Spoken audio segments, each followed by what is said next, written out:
Hello, everybody. Thank you for joining me. This is GGF, bringing you episode 1 of a new Let's Try. So, I had this idea a few days ago. I realized that the company Stardock made these 2 games in the past, and one I've been really wanting to play for a long time, and that's this game. And the other was a more modern game that came after this one, which didn't seem to get a whole lot of press, didn't seem to get a whole lot of, hullabaloo, like a whole lot of attention. So what I want to do is kind of start with this game. We'll go ahead and play through some of the campaign, maybe all of it in time. But then eventually I want to work on to the next one, which is called Sorcerer King Rival. So that'll be the second game that we play in this quote-unquote series. It does continue the story and whatnot. But this is episode 1 of Let's Try Fallen Enchantress Legendary Heroes. So I don't know. I know a little bit of what to expect, but I don't know a whole lot about the game. I just know it's got its RPG elements, it's turn-based, it's got all the good stuff that we love here on the channel. So we're going to check it out together, guys, and I hope you join me on this journey, and we'll all have fun together and see how it goes. So this is a bit of an older game. Released in 2013. And I'll be quiet when necessary here.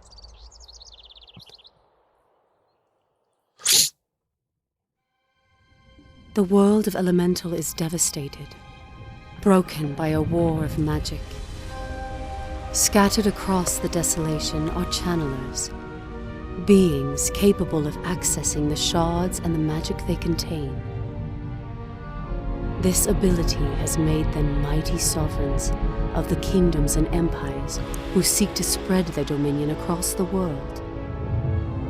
The world, however, will not be conquered easily. The Cataclysm has awakened ancient powers who claim vast wildlands across the world. Before the channelers can conquer each other, they must first conquer the land itself. Looks pretty crazy, right? Awesome. So hopefully you guys saw that. Sometimes recording videos with OBS is a little wonky. It'll record like a black screen, but let's go ahead and go to options. I did change some of these options, like turned up anti-aliasing to 8 times. Edge scroll, quick move.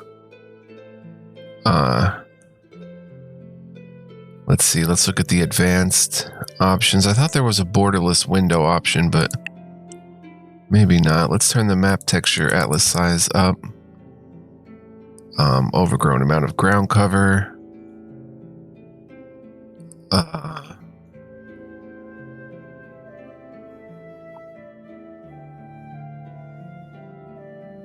Choose where exactly in the city your improvements are built. Yeah, let's do that. City build mode, zoom. Zoom in on a city when you're building improvements in it, sure. Cloth map only, I kind of like that idea. Show tile yields, point of interest, HUDs, and cloth. Alright, stylized lighting. Go back to main menu. It says changes require the game to be restarted. Let's restart it quickly. So we're going to take our time here, guys. We're going to go through the tutorial. We're going to act as though, we've never played the game, which really I haven't. I've never really dug into it yet. I have gone through the tutorial a little bit off camera, but, we're going to go through this together. I'm going to be refreshed on it. And we're going to check this out. It's a very magical game, which, I'm in love with this type of RPG / turn-based type strategy. So first of all, let's just go ahead and click tutorial. The Legendary Heroes tutorial is designed to walk novice players through the basics of leading a magical kingdom. Building cities, casting spells, and fighting battles are all covered. Do you want to start a tutorial game? I'm going to say yes. And keep in mind, this does have all the DLC as well. So, welcome to the Legendary Heroes tutorial. Here you will be learning how to found your capital, use magic, expand your kingdom, and fight off your enemies. The tutorial will always show your current objective at the top of the screen. If you get stuck, left-click on the objective bar to remind you of your current task. First, you will want to find a plot of land suitable for your capital. Left-click to select your sovereign unit, then right-click to move them. If your units have run out of moves, you may need to press the turn button to advance to the next season. To start a city, you will need to find a tile with resource yields, which are represented by a yield overlay on that tile. Higher grain yields will allow for bigger cities. Higher material yields will provide cities with increased production. And higher essence yields will allow you to cast additional enchantments on that city. Once on a tile with yields, press the Settle button to build your capital. So pretty basic stuff, but we're going to go through this. Being brand new to the game, essentially. Move on to the tile with yields and press the Settle button. This will find your capital city where you can build improvements and train units. So here we are. Lady Proserpine. Here's the tile. It looks like right here. Yeah, and if you look down here, it shows the yields as well. So let's come here. And beautiful graphics, a little stylized. Let's hit Settle. And there we go. New Paradin. Improvements can provide your city with a number of bonuses that range from increasing your research to providing every unit trained in the city with a special trait. In order to construct improvements, you will want to use the city's build menu. Use the list to select an improvement, then click the build button to begin construction. Improvements take multiple seasons to construct. As your production increases, the number of seasons required will be reduced. Many improvements can be upgraded. Keep this in mind when constructing improvements, as upgrades can be crucial to the future of your city's development. So very cool. You can really build a city here. You've built your capital, giving the wandering people of the world safe haven. Select and build our first improvement. Okay, New Paradin. Build. Check the stats for it. Gildar. 30% taxes. We'll go through this in the real game. Research +1, growth +4, production +24. Let's hit build. Oh, that's the zoom mode. Pretty cool. I guess we're going to build a study, which provides 1 extra research per season. Studies provide a minor boost to the research of a city. Yeah, let's go ahead and build it. Simple. New equipment, improvements, units, spells, and diplomatic options can all be unlocked through researching new technologies. Cool. To change your research, click the Research button on the main screen and choose a technology in the Civilization, Warfare, or Magic tech trees. Civilization techs will help you improve your cities and strengthen your economy by unlocking new improvements and faction bonuses. Warfare techs will help strengthen your military by providing new weaponry, equipment, and training techniques for your units. Magic techs will increase your magical prowess by unlocking new spells and magical items. Super cool stuff. Finalize your selection by clicking the Done button. Any prerequisite technologies to the one you have selected will be added to the research queue. All right. Many have flocked to your city. Amongst them are several scholars who wish to aid in the pursuit of new knowledge. It would be wise to research mining, which will allow us to tap into the precious metals of the world. Okay, so we come up here. It says no research. Let's click it. And we're in the civilization tree. We'll click mining. Unlocks the smelter. +1 production per material. 2 seasons to complete. Learn these skills to construct a valuable iron mine and gold mine improvements, which will bring great wealth to your nation. Be mindful, though, of that wealth's cost. A miner's life is short, difficult, and dangerous. Imposing that life upon your citizens can lead to great tragedy. Recall the gruesome fate of Dirgal Matua, beloved son of Firon. Okay, let's go ahead and hit done. You can cast any strategic spell known by your sovereign or any champion you control from the spellbook on the main screen. Strategic spells can be cast on the main map. Tactical spells can only be cast in combat. To cast a spell, select it in the spellbook and click the Cast Spell button. Most spells require a specific target. If so, you will then be prompted to select that target before the spell is cast. Very cool. We can cast spells. While improvements can help specialize your cities, there are several spells that can provide bonuses as well. Click on the spellbook to cast the spell Inspiration on your city to magically aid your research. Inspiration produces +1 research in the enchanted city, and Lady Proserpine has it. We'll cast it. Awesome.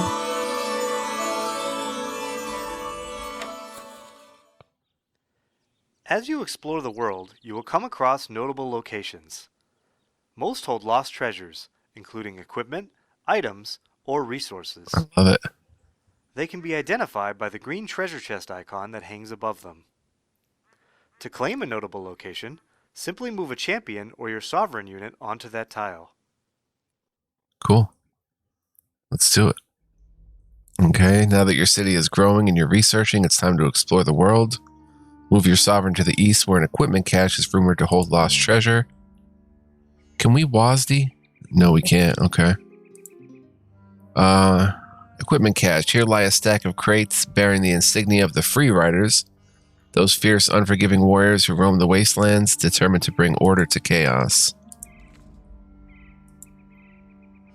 Looks like it's going to take us a turn.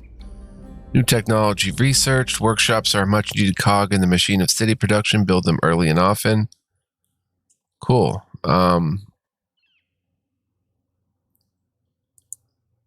We'll open research for now. I guess this is just for tutorial purposes, so I don't really know what they want us to research next. Refine production. 1 production per material.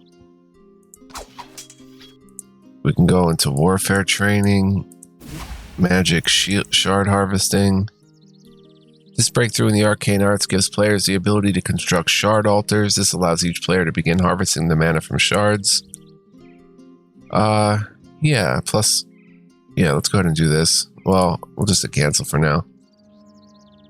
And, we'll just move to the equipment cache. We'll hit turn. No real need to research. A case contains an old spear, a veteran of many battles. Despite its age and the countless battles it's been used in, it's still a formidable weapon. In the train menu, you can enlist the help of several types of units. If exploration is your goal, select the Scout and press the train button. If you are looking to expand your kingdom, you can instead train Pioneer units. They can settle new cities and establish outposts to claim new territory. If you wish to increase your military might, you will find Militia available for training initially. As you research additional technologies, new military units will be unlocked. Awesome. You can press the Design button if you want to create custom unit types with the weapons, armor, and traits you have available. Very cool. In addition, as your technology level improves, your newly trained units will come outfitted with better equipment. The units you have already trained can also be manually upgraded, provided they are within your borders. Keep in mind that a city cannot train a unit and construct an improvement at the same time, so manage your city queue accordingly. All right. There appears to be an iron ore deposit to the east. Before we can build a mine there, we'll need you to prepare a pioneer to expand your borders. Select your city and click train on a pioneer. Though we picked up the guiding spear, this spear bends and twists to seek out victims. It is a powerful weapon even for those unfamiliar with warfare, but be careful practicing with it. We could equip it from right there, but I like to come down here. This is what we have so far. 4 attack, -1 crit chance for the Queen Staff. This is 7 attack, +10 accuracy. Ignores 33% of the victim's defense, immune to counterattack, and impale, strike an opponent and whoever is behind them. Pretty awesome spear. And we equip it and we see that, you know, she actually puts the spear in her hand. We'll get into this stuff when we do, you know, the traits and the details, the stats, once we have a real campaign going. But we have to train a pioneer. Why is it saying militia? Oh, okay. Train a pioneer, 5 seasons. Train. Understanding and managing the finances of your kingdom is vital to your nation's growth. Having a steady stream of Gildar is essential in order to pay your army's wages. In addition, surplus Gildar can be used in a variety of ways, from taking advantage of an opportunity in a quest to recruiting and outfitting champions. The most direct way to control your finances is by changing your tax rate. As you raise taxes, your income will increase, along with your unrest level. The higher your unrest, the less research and production your cities will provide. The tax slider on the main screen will tell you the potential results of adjusting your tax rate as you change it. To see the details of your economic breakdown, click on your total Gildar at the top of the screen. It's up here. All right, your advisors have suggested that you lower your tax rate to speed up production of your Pioneer units. Okay. Lower your tax rate to speed up training. We go to low. Even at the lower tax rate, it will take several seasons for your Pioneer unit to be trained. Use this time to explore the East and see what other mysteries lie beneath the fog. So on low, tax rate is 10%, unrest is 13%, income is 0.2, research 32.5, production 30.2. All right, so that is done. Pioneer is training. We'll go ahead and explore the East over here. Here we've got iron ore. Let's come in the middle here and see what we can find. Now that we're acquiring knowledge, we can focus it on relearning lost technologies. Pioneers are a necessity when expanding your kingdom. They can be used to settle a city or construct an outpost. If you're looking to build further from civilization, perhaps to capture a resource node or expand your borders, you may want to build an outpost. Outposts have the advantage of not requiring any yields in order to be built. Unlike cities, outposts will not produce tax revenue or have a construction queue. To build an outpost, simply select a pioneer and click the Outpost button. If your pioneer is tasked with settling a new city, knowing where to place it is of the utmost importance. Every city will have varied potential based on the yields of the tile it was founded on. Settle on a tile with high grain yields if you want a large city. Settle on high material yields if you want a city with maximum productivity. Settle on high essence yields if you want to fill your city with magical enchantments. As your nation expands and founds additional cities, your populace will take more effort to manage.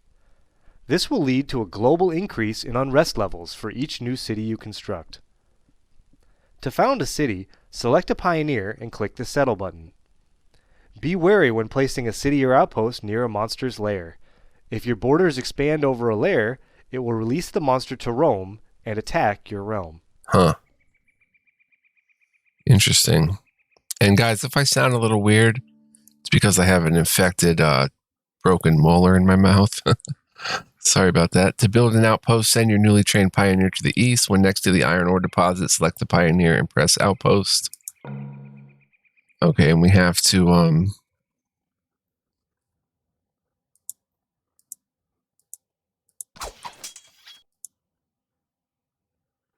we have to choose something, I guess. For some reason, we can't choose shard harvesting. I don't know why. We'll get out of here. I don't... Reconstruct lost civilization or lost technologies. I don't know what they were looking for. Barracks.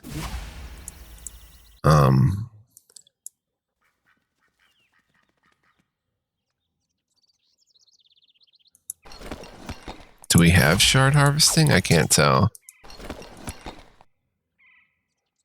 Yeah, I guess we do, but it won't go any further. Let's go to training then. No, let's go to refine production. This breakthrough gives our settlements a +1 production bonus per material and can be researched continuously. Blacksmiths continue to improve the quality of the metalworking process provided in the kingdom with increasingly positive results. All right, training completed for Pioneer. Let's send them over here by this iron deposit, which is right there.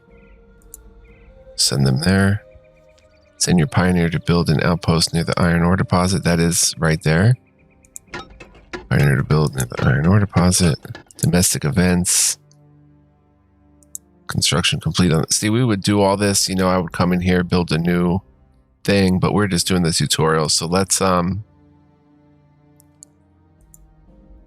send her off a bit more. And end turn. What is this? City events. Yeah, end turn.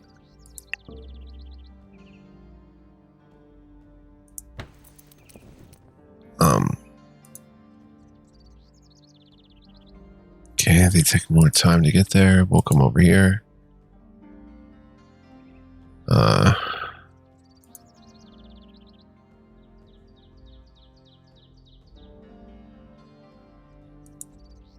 Alright, we'll just end turn for now.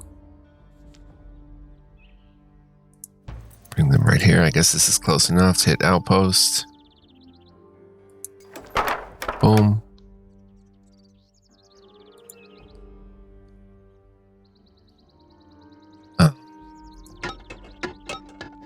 Build a mine here to produce metal. Do we build it? Champions are the heroes of the world of Elemental. They gain levels, cast spells, and acquire items, much like your sovereign. As your faction accumulates fame over time, new champions will offer to join you. When they do, you will be presented with a choice between different champions.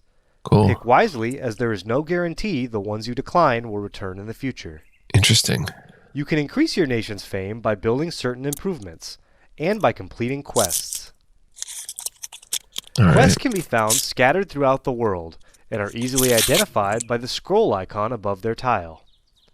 In order to undertake a quest, simply walk a champion or your sovereign into that tile and follow the instructions. Active quests will be added to the quest tracker on the left side of the screen. You can click on a quest to be taken to the location of its next objective. Nice. Please move your sovereign onto the quest location on the map to continue. All right. There are rumors gathering of a darkness in the forest east of your realm. Undertake a quest to raise your fame and attract the help of a champion. All right, a humble inn, a place to eat and drink and perhaps rest your bones for the night. Of course, there's no telling what sort of folk you might happen upon here. And it's a medium difficulty. Rats in the ruins. A wide-eyed young man approaches you, visibly shaken. Rats, they're everywhere. They've infested my family's burial grounds. I'll give you a Doom Club if you help me. Will you assist him? Reward Doom Club. Threat medium. Rats are my specialty. Rats in the ruins. Clear out the rat nest. Okay, and the rat nest is right here. Pack of filthy rodents had made this abandoned house their home. Okay, it's going to take another turn to get there. The city is sleeping. We usually wouldn't let that happen, but what's this? All right. The rats give you a few scratches, but you've cleared them from the ruin. Return to the inn and report that the deed is done. You've taken one of the rats you've killed as proof that the job is done. Back to the inn. You place the rat's corpse at the young man's feet. Your word would have been enough, he says. But about that Doom Club, it's not in good condition. Would you rather have some Gildar? So we could take the Gildar for 100 Gildar, or the Doom Club, 12 attack, -4 initiative, 10% cumulative damage with each successful attack. Bash has a chance equal to the damage done of knocking the victim prone. Crushing blow, attack at +1 per stamina. We're going to get the Doom Club. Quest complete, 6 XP, 10 fame. Oh, fame milestone. The amount of fame your faction has accumulated, representing how well known your sovereign is in the world. Earn fame by completing quests, building special improvements like the Tower of Dominion and the Adventurers Guild. Next champion at 50 fame. Alright, the wood has been stained black by dried blood, but the handle feels eerily warm, like shaking hands with a murderer, the Doom Club. Your fame has grown far and wide, attracting legendary heroes to your cause, but only one will join your service. Champions are available. We've got Badra. There is nothing greater than standing triumphant over others. And Iriel. Pain and injury flee from my touch like shadows before the dawn. Allow my service and I will restore your strength and your men. Iriel is not specialized, neither is Badra. Badra is a fire apprentice, which unlocks burning hands. 3 adjacent enemies are blasted with heat, taking 8 + 2 per fire shard and fire damage. That's during tactical combat. And then Heart of Fire is a strategic spell. All units trained in the city get +1 fire attack per essence, but it increases the unrest in the city by 5%. She's got Tarth Blood, +3 attack when in an army of 3 or smaller, +3 initiative. In an army of 3 or smaller, and double strike, strike twice at -20 to accuracy. And quick, +1 initiative. Iriel is a life disciple. Gains 2 strategic spells. Aura of Vitality. All units trained in the city are +1 hit point per essence. And Glyph of Life. Defending units start with regeneration. They heal 1 hit point per turn. And heals target unit by 16 +2 per life shard. With an ability, Amarian Blood, +1 dodge per air shard, +1 initiative per fire shard, +1 spell mastery per water shard, +1 spell resistance per earth shard. Soul Spark does 2 +1 per level lightning damage to the victim. I'm going to take Iriel, I think. I don't know. She's more deadly.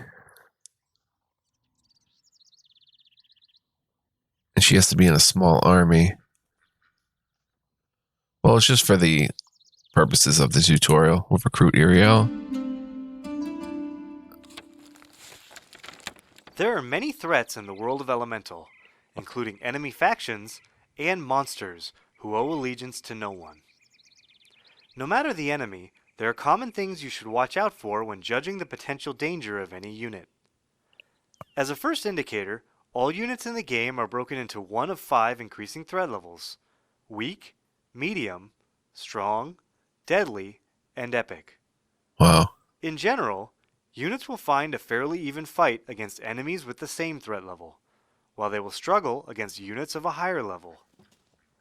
Threat levels, however, cannot tell you everything you need to know. It's important to consider the specific spells, special abilities, and statistics of units on both sides of a close matchup. Very cool. For instance, abilities like immunities to certain damage types can swing a battle dramatically in some fights, yet be completely useless in others.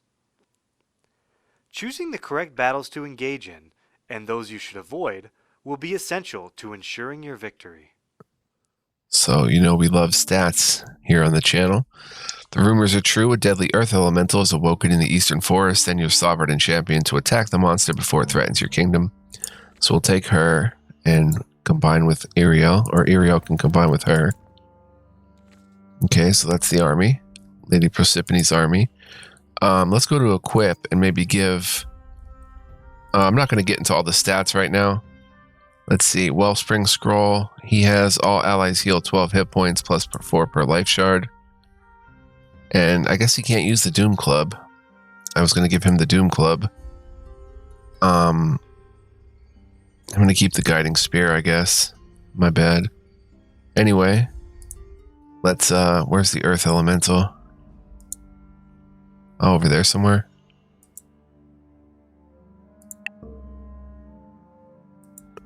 And I'm leaving the city alone and stuff, just doing the tutorial again. Wow. Lesser Earth Elemental weak. So normally we'd come in here, we'd collect the details, check them out, read their lore. We'll do all that during our playthrough. Faux show. It's going to be a lot of fun, a lot of stats, a lot of, lore and such. Let's just attack here. Little breakdown of the fight. You attack your enemy's forces. We're both weak, but my attack is double.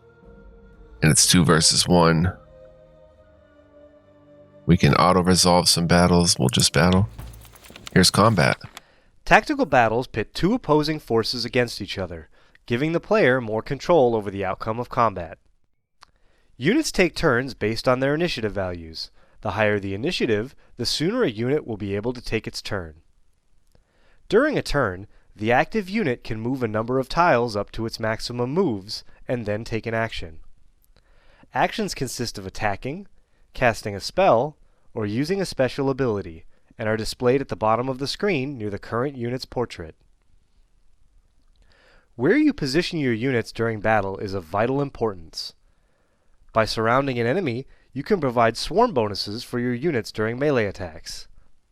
Be mindful that the enemy can take advantage of swarm bonuses as well.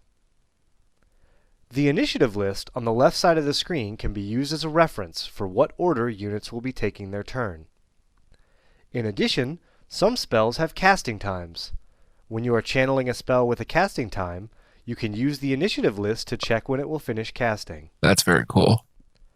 Click the play button if you would like the AI to take over for you. Resume manual control by pressing the pause button. Instantly resolve the rest of a battle by pressing the auto-resolve button. Combat will end when all forces from one side are defeated. All right. Rumors are true. Okay. So it acts next, and then Lady Persephone acts twice before it gets another turn. But right now it's Ariel. He can use that Wellspring Scroll. He can heal. Hit chance would be 81% for 0 to 1 damage. I probably shouldn't have gotten a healer, honestly, guys. Let's just come here and pass. See what the 2 to 4 damage. She's got Chaos, does a random effect to target enemy unit unless they resist. 12 mana. Haste, target gets 5 plus 5 to initiative. Heal target by 16, and slow, target enemy suffers -5 initiative unless they resist. And impale, strikes the target unit and one behind him for a 7 attack, takes 3 stamina. Can we just... Oh. Okay, she has no ranged ability. Let's cast Chaos, because why not? Boom, -7. And he has some kind of affliction. I can't really see. Defending, can I see what it is? Overpower, immune to poison, large. Huh. Ariel, just pass, honestly. She can come and work towards him. Cast a haste on yourself. Come here and impale. See, it did yeah, he's confused or something after that chaos attack. Well, I'm gonna do something dumb and send the healer after him. 1 is 1. Maybe get a swarm bonus. Haha, he dodged both. Did get a swarm bonus, but there we go. There's the results. Lady Persephone leveled up. Cool. Thanks for playing the Legendary Heroes tutorial. Now try out all the things you've just learned in a new game. Alright guys, so I hope you enjoyed that. We're 33 minutes in. It's going to be a little short of an episode, but next time, guys, we're going to tackle the scenarios, which I guess are like campaigns. I'm not just going to play a new game, which essentially is like the 4X game. I don't know if this is just your basic kind of customizable game. You know, be who you want, the faction you want and such, and fight against other empires, I guess. We can even create a character. I think scenarios is like the campaign, the Fallen Enchantress. So this is what we'll be getting into next time. Thousands of years ago, a prophecy was made, a prophecy that foresaw the rise of an empire of sorcery, led by a fallen enchantress whose reign would plunge the world into chaos and savagery. Your queen believes the prophecy's time draws nigh, and so she has sent you to the forbidden lands of the east to seek aid in the great battle to come. Your mission, find the lost temple at Odinvel and the one who lies sleeping within, the great oracle of Antheros, whose might must be joined to your cause if mankind is to survive. And the next is like this Act 2 or the second story. So we're going to start this scenario next time. So I hope you guys will join me for that. It's going to be a lot of fun. Stay tuned, guys. We're just dipping our toe in right now, but we're going to be knee deep before long. It's going to be a lot of fun. So I hope you'll join me. Thank you for watching. Hope you enjoyed. Much love, peace, and joy, guys. Stay tuned. More to come. Hope you guys are excited and want to see this one. And I'll see you next time, guys. Bye-bye.